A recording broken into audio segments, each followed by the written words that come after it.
네, 안녕하세요. 오늘 저희와 함께 흥미로운 자료들을 좀 깊이 파헤쳐보는 시간을 갖겠습니다. 오늘 저희가 다룰 자료는요, 이스라엘이 망할 수 없는 이유라는 어떻게 보면 굉장히 단정적인 주장을 담고 있어요. 예레미야서나 요한복음, 로마서 같은 특정 성경 구절 해석하고 또 역사적인 이야기들을 근거로 삼고 있더라고요. 저희는 이 자료가 어떤 논리를 펴고 있는지 그 독특한 관점을 한번 이해해보는 게 목표입니다. 자, 그럼 바로 시작해볼까요? 이 자료는 시작부터 아주 강력한 구절을 인용하는데요. 예레미야 31장이에요.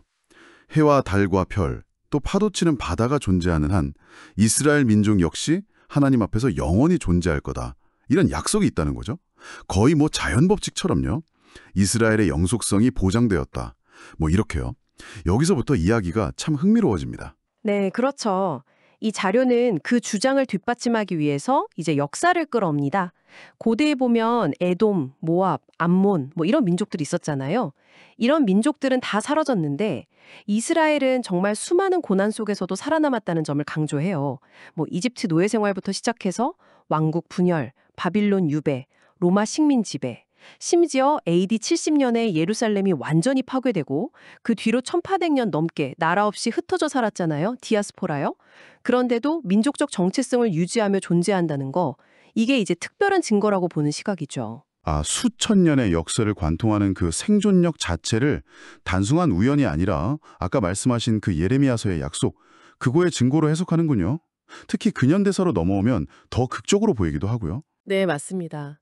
특히 1948년이죠. 거의 1800년 이상 나라 없이 흩어져 살던 유대 민족이 다시 나라를 세우고 그 이후에 주변 아랍 국가들과 여러 차례 전쟁을 치렀는데도 살아남았다는 사실. 이걸 이 자료에서는 앞서 언급한 그 예레미야 약속이 성취된 구체적인 증거로 제시합니다. 그냥 역사적인 사건이 아니라 음, 어떤 신적인 개입의 결과다. 이런 시각이군요. 네, 그런 거죠. 그럼 이런 역사적인 생존 외에 네. 이 자료가 제시하는 또 다른 핵심 근거는 뭘까요? 바로 유대인의 절기입니다. 히브리어로는 모아딤이라고 하는데 우리말로는 보통 여호와의 절기라고 번역되죠. 이 자료는 이 절기들을요, 그냥 단순한 기념일로 보지 않아요. 뭐랄까, 하나님이 역사를 이끌어가는 일종의 예정된 시간표로 해석합니다. 실제로 모아딤이라는 단어 자체가 정해진 시간, 약속된 시간 이런 의미를 담고 있다고 설명하거든요. 시간표요. 그게 흥미롭네요. 네, 이 시간표는 크게 두 부분으로 나눠서 설명을 하는데요. 첫째는 이미 성취된 봄절기들이에요. 예를 들면 유월절은 예수의 죽음과 연결시키고 또 무교절은 예수의 무죄함이나 장사됨, 초실절은 부활, 오순절은 성령 강림하고 교회가 시작된 것 이렇게 연결해서 해석하죠. 이건 이미 역사 속에서 이루어졌다 이렇게 보는 거예요. 네네. 이미 지나간 시간표라는 거군요. 그렇죠. 그런데 중요한 건 아직 성취되지 않은 가을 절기들이 남아있다는 점입니다. 나팔절, 대속제일, 초막절 같은 것들이요. 이 자료는 이걸 미래의 사건들과 연결해요. 예를 들어 나팔절은 뭐 재림의 신호일 수 있고 대속제일은 이스라엘 민족 전체의 회개, 초막절은 메시아와의 동거 뭐 이런 식으로요. 그래서 이 가을 절기들이 아직 남아있기 때문에 이 시간표가 다 완성될 때까지는 이스라엘이 반드시 존재해야만 한다고 주장하는 겁니다. 그러니까 마치 큰 퍼즐의 마지막 조각들이 아직 안 맞춰졌으니까 그 퍼즐판 자체는 절대 없어질 수 없다. 뭐 이런 논리랑 비슷하게 들리네요. 네네. 정확히 그런 비유가 가능하겠네요. 그게 이스라엘이 망할 수 없는 핵심 이유 중 하나라는 거죠. 그렇군요.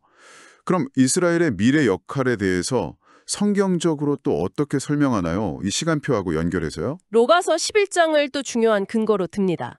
거기 보면 이방인의 충만한 수가 차기까지 이스라엘의 일부가 좀 완악하게 된 것.